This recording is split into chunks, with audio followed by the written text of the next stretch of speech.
Inselmilkom nilqakom għal programm ieħor Kuxjenza llum programm li fil-ferma tiegħi vera interessanti għaliex sibt persuni li huma ta' nazzjonalità barranija imma jħobbu ħafna lil Malta u saħansitra hemm il-maġġoranza tagħhom ukoll talmu l-Malti imma veru huma nies illi qegħdin fuq is-social media uħud minnhom żgur ħatarfuhom.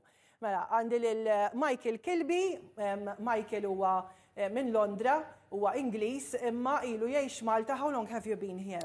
Nearly 2 years now. Eżatt, ilu hawnhekk sentejn, jgħallem l-Ingliż imma huwa wkoll mudell. Charmaine Mizzi hija Ingliża u tifhem u titkellem bil-Malti.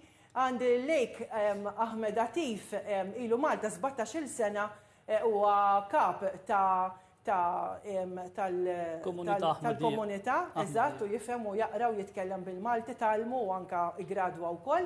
U għandi TikToker illi dan l-aħħar qed jiġbed ħafna fama li jismu Jeffrey Antonio huwa mill-Filippini, ilu Malta sena u wkoll iħobb ħafna l-Malti qed jipprova jitgħallem il-Malti u x'hekk. Qed titgħallem mela? Ftit. Ftit. Mela u bonġu? U bonġu? Bonġu. U wara nofsinhar. Wara nofsinhar it-tajjeb. Hekk laqani, wara nofsinhar it-tajjeb. Ħanibda b'Michael. Michael ilu nsegwih fuq TikTok, ilu jgħix hawnhekk kif għadu kif qal sentejn, imma iħobb ħafna lil Malta.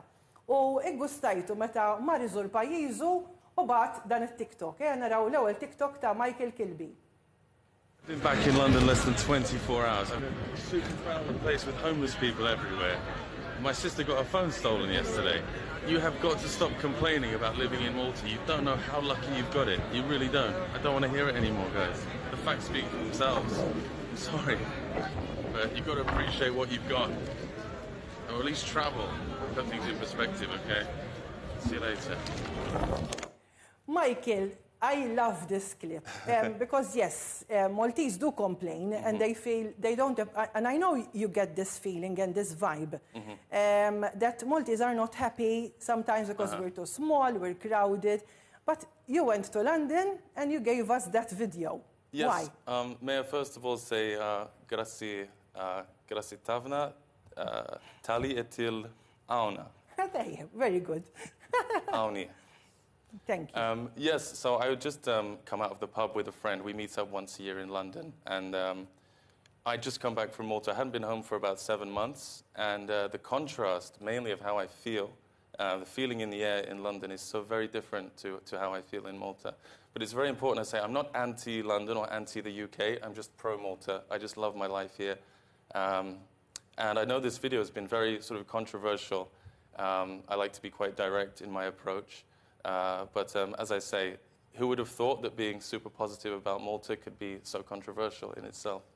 But it's interesting because you come like Charmaine and like all of you actually from huge countries and you have more space and to access the sea is a bit more difficult, like especially from London, but greener areas and more spaces. But you come to Malta and you say you miss it so much. Yes, exactly. I can walk out and go for a stroll along the Slima promenade, and at the moment I get back, I'm so happy to be back in Malta, to have that, to see people walking their dogs, the buzz of chatter in the air, and I'm afraid that just isn't the atmosphere in England anymore, or not currently at the moment anyway. In fact, let us watch another video of yours where you appreciate the sea. Let us watch another video. Okay. Guys, I'm home, and I've missed you so much. So much. Never get tired of this. Never. So explain to me, please. So how come you called Malta your home? You've only been here 2 years. How come? Yes, because I'm proud of the move I made here. None of my family have any connection to Malta. This was very much my adventure. I wasn't satisfied in the UK, and I wanted to make a fresh start. And it does feel like home now. Obviously, I love seeing my family, visiting my niece especially, who I miss. But when I come back here now, I feel I feel like I'm at home. I really do. So how big is your family in the UK? In fact, look, there are some of your pictures as yes, there we go. That was in Gozo, actually. Family of 5. The only person who hasn't been out yet is my sister. That's my mum there. That's your mom, right? My parents absolutely loved it. My dad, I think his words were, I wish I was 30 years younger, starting a life out here like you are. So he absolutely loved it. My mum too. So it's just my sister who hasn't been out. We've got to get her out this year.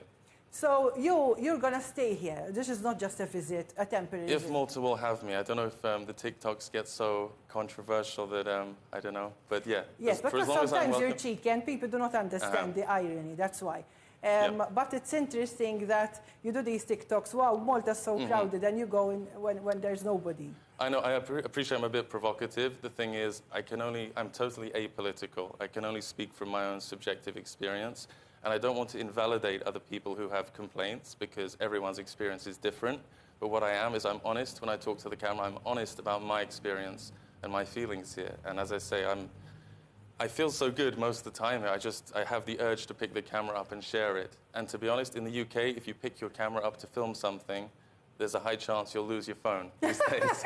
So, Charmaine, now I'm going to switch to Maltese. Charmaine, mela, Michael huwa bħalek Ingliż.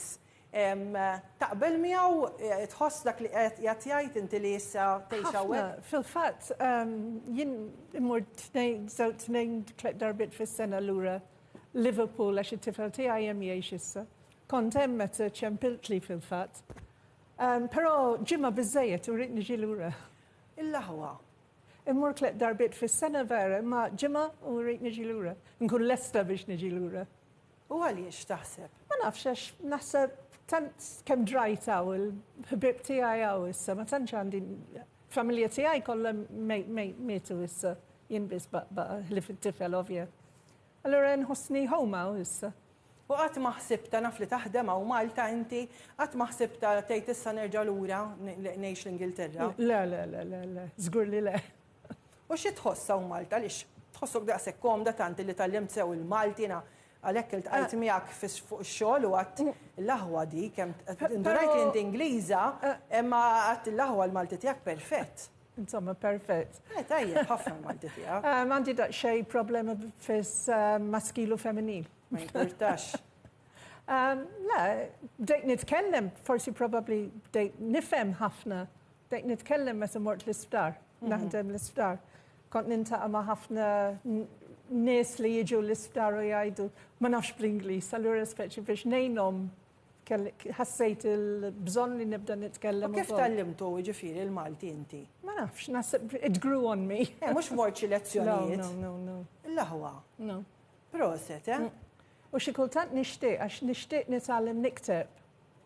Naqra jekk inħares lejn il-gazzetta jew ktib biżżejjed ninduna x'hemm. Imma nasib biex nikteb daqsxejn iżjed diffiċli. Issa għandi persuna ħdejk il-Laiq Latif ilu Malta 17-il sena u Laiq tant iħobb il-Malta u tant iħobb il-kitba Maltija. Jien niftakrek għadek qed tistudja. Issa llum fejn wasalt fil-Malti? Llum titkellem, tikteb fil-gazzetti? Iva, l-ewwel nirringrazzjak Maria l-istedina tiegħek. Jien nemmen li meta l-bniedem imur xi pajjiż fi xi pajjiż biex jgħix, l-ewwel u qabel kollox lingwa hija importanti għax lingwa hija għodda mill-aqwa biex il-bniedem jisprimi ruħu biex jifhem is-soċjetà, jifhem il-kultura dak il-pajjiż, in-nazzjon, in-nies ta' madwaru u mingħajr lingwa ma tistax tifhem eżatt kif inhi għax il-mod Maltin jitkellmu bil-Malti ma jistawx jisprimu ruħu bil-Ingliż, anke jafu, imma l-aħjar. U jien nafsew bil-Malti, ħafna nies jgħidu li ħabib tiegħi jien naf Malti iktar minn ħafna Maltin, jiċċajtaw, imma nikteb ħafna u inħobb nitkellem iktar bil-Malti mill-Ingliż u nisprimi ruħi ħafna aħjar bil-Malti mill-Ingliż għax lingwa Maltija hija lingwa sinjura. It's a very rich language.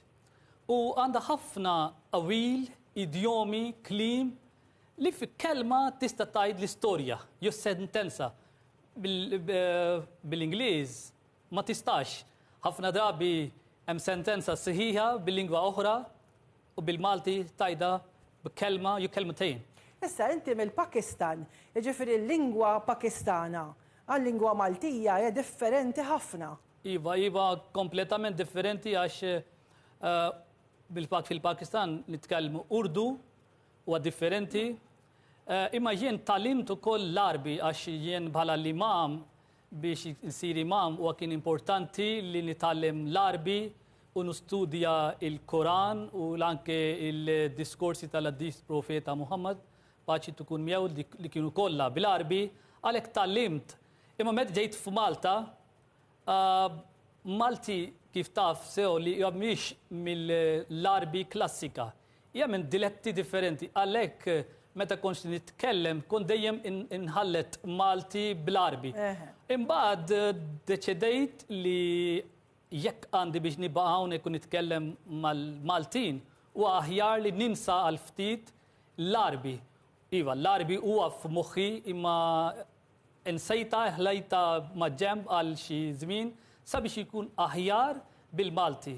U għalhekk bil-mod wassalt fejn illum. Wasalt tajjeb ħafna jiena l-aħħar li kellimtek u intervistajtek naħseb kien xi 15-il sena ilu u ma kontx taf bil-Malti, niftakrek qed tistudjah.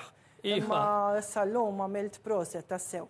Issa, hemmhekk għandna l-Jeffrey. Jeffrey huwa mill-Filippini, ilu Malta għal sena u qed isir popolari bit-TikTok.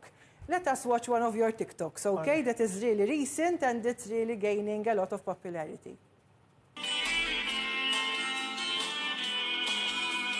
Viva Malta bil-Malti, dil-art tal-Albini, dil-art hewa kolla xemx, zur fid-dinja bala memx. Meleja najto viva Malta, Malta bil-Malti, għal dil-art ħana namlu kollox, kollox u bil-art viva dil-art, l-art tal-Malti, viva dil-art, l-art tal-Malti.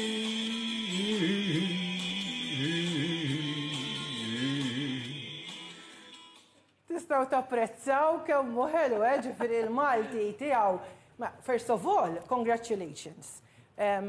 Compliments on your voice. It's really good. And I'm sure that when Freddie Portelli, the singer of this song, he's gonna love it. And I hope that one day maybe you'll sing this together. How come you managed to articulate the Maltese so well in this song? Of course, I think you had it written somewhere. How did you manage to do it?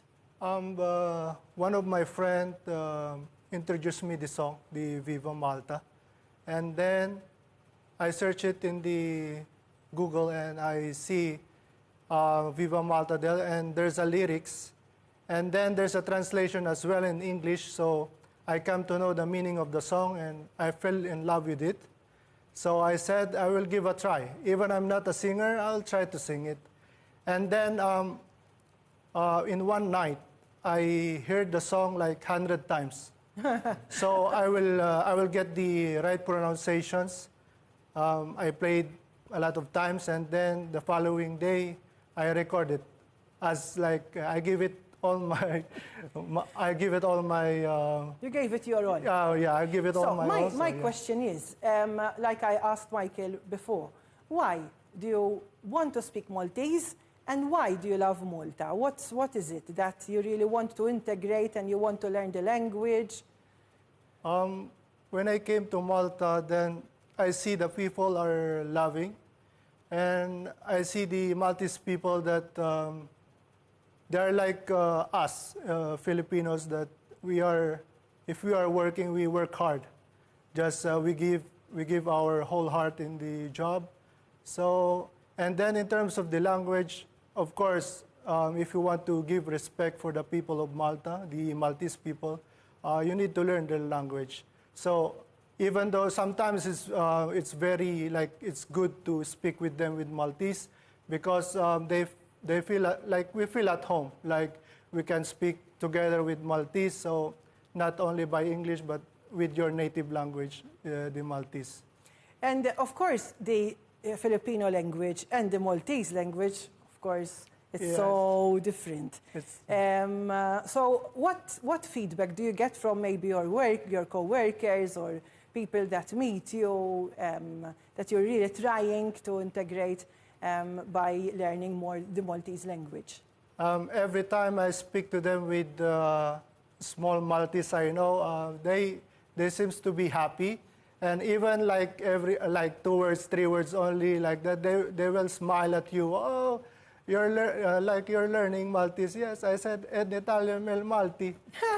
And what more words do you know? It's really sweet when you hear a foreigner really trying. I know the numbers. Should I tell it? Yeah, mela. Okay, like wehed, itnain, leta, erba, hamsa, sita, saba, temenya. Seba, because saba is for Arabic. Seba, temenya, tiza, asra. Proset, tassew, eh?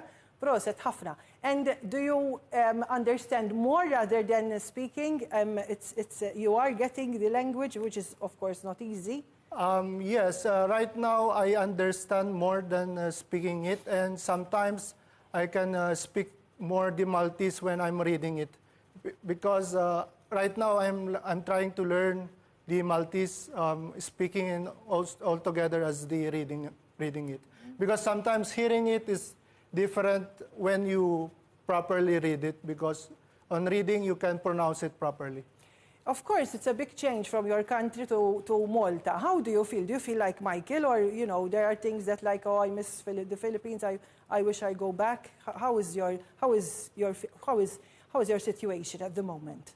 For me, it's like I can adapt to the place immediately. Like wherever I go, it's like I feel it. It's like my home. So I put it myself in here. That's why I'm trying to learn the Maltese language, so that whenever I see Maltese people, I can speak to them in Maltese. That's a very good idea. Latif, il-fatt li meta barrani jiġi Malta, lilek per eżempju, kemm għenitek biex tintegra aħjar fis-soċjetà Maltija? Ġifieri, ovvjament, meta bniedem jidher differenti, għall-ewwel isek tajt mhux illum għax illum il-kulturi tħaltu, ġifieri u naħseb il-Maltin draw, ovvjament, li għandna kultura mħalta. Imma 17-il sena jiena naħseb kienet ftit diffiċli. Kemm tħossok fil-vantaġġ issa li tallimt tikteb bil-Malti, tallimt titkellem sew bil-Malti, kemm għenitek? Naħseb dak iż-żmien kif sewa tajt inti kien sitwazzjoni differenti. Illum għamilna ħafna avanz u sirna pajjiż multikulturali u nies minn ħafna pajjiżi huma jiġu f'Malta, għalhekk l-integrazzjoni hija saret faċli minn dak li meta ġejta jien. Naħseb lingwa hija għodda ewlieni biex il-bniedem meta jimurx biex jgħix fi pajjiż, levelu qabel kollox huwa biex għandu biex jitkellem. U ma jistax ikun l-aħjar mod biex nitkellmu fil-lingwa tal-pajjiż. U anke meta nitkellmu bil-lingwa tal-pajjiż, hemm ukoll jagħtina sens ta' belonging. Il-bniedem li jitkellem japprezza, u anke dawk li lokali huma japprezzaw ħafna li l-bniedem ġi fuq dan il-pajjiż u qed jitkellem bħal Maltin. U jien bħala persuna nemmen ħafna li u anke dak huwa t-tagħlim li nħadden jien li għandek bitħobb il-pajjiż huwa parti integrali tal-fidi Iżlamika. Meta ġejt hawnhekk l-imħabba tiegħi kienet sħiħa lejn Malta sakemm nibqa' hawnhekk. L-imħabba tiegħi mhix maqsuma nofs għal pajjiż minn fejn tlaqat u nofs għal Malta, le. Meta ngħix hawnhekk jien nagħti 100% l-imħabba tiegħi lil dan il-pajjiż u meta tħossok imma hawnhekk li qiegħed f'darek jew le? 100% naħseb kif jgħid Jeffrey, meta jien wasalt f'Malta f'2 ta' Lulju 2007. Meta niżilt fl-aeroport ta' Malta, mill-level ħassejt li kważi ġejt f'pajjiżi għax kien hemm l-umidità kbira f'dak il-ħin, Lulju taf. Imma għax jien ma ġejt li jien qed imur għal Malta għax il-mexej tal-komunità Aħmadija Musulmana huwa batli biex ikun nieħu ħsieb il-komunità hawnhekk. Għalhekk jien kont ġej għal xi lan, mhux bħala l-bniedem u ma konx naf għal jekk niġi għal dejjem jew għal xi snin. Insomma, għaddew 17-il sena. Iva għaddew u jiena anke jiena persuna li nħobb ħafna ix-xemx, jien persuna ta' xemx dejjem ngħid. U l-temp ta' Malta huwa mill-laqwa naħseb aħna grati illi aħna daqshekk temp mill-iżba fil-Ewropa kollha. Hemm silġ kull imkien, imma aħna ngawdu U x-xemx. t-tfal tiegħek naf li għandek it-tfal hawnhekk jitkellmu bil-Malti. Iva għandi tifel u tifla, tnej huma jitkellmu bil-Malti, tifel jħobb ħafna futbal huwa kważi Malti għax jaf li kif għandu biex jintegra u għandu ħafna ħabib Maltin. U jaf sew Malta u dejjem għax meta l-bniedem jgħix fi Malta u jħobb il-futbol taf li huwa kważi Malti. Charmaine, meta tiltaqa' man-nies għax irridu ngħidu inti taħdem fl-isptar ma jimpurtax ngħid. U tiltaqa' ma' ħafna nies. Ovvjament meta jarawk jgħidu di Ingliża, di barranija hekk tidher Ingliża, kif int Ingliża, meta tkellimhom bil-Malti ġieli rajt nies li ishom jinħasdu. Hemm ħafna li jew jgħidu li jien ma nafx bl-Ingliż u ngħidilhom le kellimni bil-Malti. Jew jgħidu li speċjalment fuq it-telefon kif nirrispondi it-telefon bl-Ingliż jew bil-Malti. U jien ngħidilhom kif tridu. But speċi il-biċċa kbira jitkellmu bil-Malti mbagħad. U kemm intek għax issa ovvjament draw li inti taf bil-Malti u nkasab il-kollegi tiegħek. Ikellmuk bl-Ingliż jew bil-Malti? Xogħol il-biċċa kbira bil-Malti. Għax issa draw. Draw. Another aspect that maybe will not help you to learn the Maltese language is that in Malta, since we're multilingual, especially in the English language, it's also in our constitution, we're bilingual, immediately they realize that you are British, they switch to English. So what is your reaction to that? It won't help you. Of course, I can't go to London and speak Maltese. I have to switch. But yourself, it's like you're not really motivated, right, to speak Maltese? Absolutely. And as a teacher of the English language, we're really encouraged to only speak English. A lot of my friends are Maltese English teachers. So they may speak a little bit of Maltese in the staff room, but in the common areas, we're all encouraged to speak English, to encourage the students, of course. So the only chance I get, I guess, is going to the pub with my Maltese friends and trying to learn a little bit. I'm so impressed with the other guys, and your level of Maltese is fantastic. I really have to aspire to get to that level. You see, well, you should feel encouraged because all of them didn't know any Maltese, and look where they are now. But no, it's a fascinating language. I find it so interesting. But of course, it sounds. What does it sound to you when you hear it?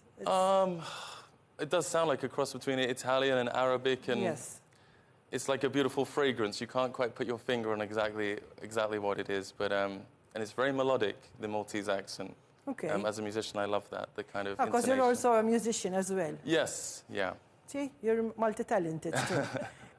Jeffrey, so now that you are learning Maltese and you work in Malta, would you like to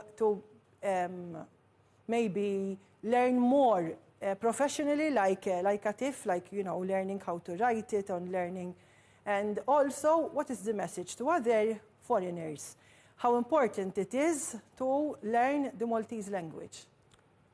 I'm very impressed with them, like they can really speak well in Maltese. Right now, maybe I can only match like 3 words like Yin, Yosemite, Jeffrey, like that, those simple words. So when I greet them like bonjour, like that, and then they will tell me a lot of words of Maltese, then I said, Shino? Like, I cannot understand. Well, how do you say it? Shino? Like, scusani. So I cannot understand well a lot of words of Maltese if they will speak fluently. So my message to the other nationalities, like if they want to work in Malta, is that we need to learn the Maltese language. So people of Malta, like, they will not think that we are here just for the money, but because we respect their country and we respect the people. So that's like Maltese language is not in one day you will learn it. It takes time, it takes effort, it takes love. You need to love the language. You need to give time of it, effort, because it's difficult for other people like me from Philippines. We have a very different language. We are more in Spanish because we have similarities of the words. So yeah, so we need to love. If you want to work in Malta or you want to live in Malta, learn the language. So it will show like we respect the country and we respect the people. Really beautiful message. And Michael, what is your message to, of course, every country has its own challenges. And sometimes, like you said in your first video that we've seen, that if you don't travel, sometimes you don't understand. But I think you have to really live there. And you've lived in UK, so you know, you can do the comparisons. And you often convey this message like, for the Maltese to appreciate what we have. So what is your message to Maltese people that sometimes they feel like either inferior to their countries because we're very small, and maybe sometimes they feel like they can't reach their full potential here? Well, there's so many things I could go into besides, you know, the weather, the lower crime rate and things like that. But even just the Italian service gets a bit of a hard rap. And I love it, because in London it will cost you about 10 or 11 euros just to take a journey in the morning. So I've gone from taking an hour-long journey across London, expensive journey, to jumping on the free Italian and getting to work. And I know people have different routes and certain routes are busier, but for me the service is fantastic. And not only that, but I get free Wi-Fi. So I can update my TikToks as well and check my notifications. You don't get free Wi-Fi in the UK on buses.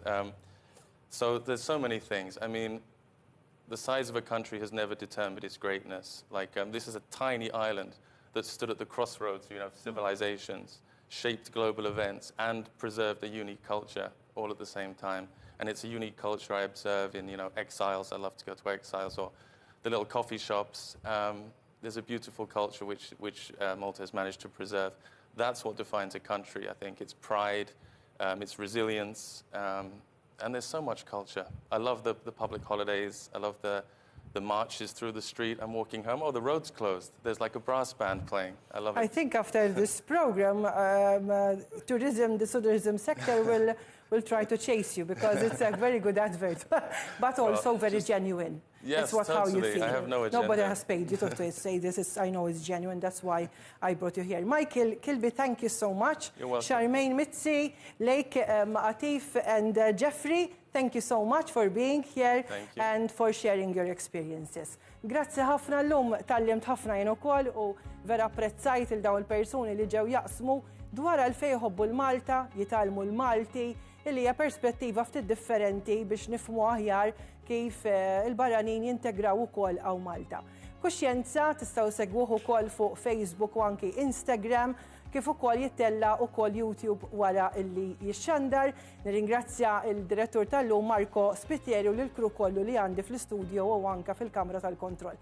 Nerġa' nkun magħkom il-ġimgħa d-dieħla u grazzi.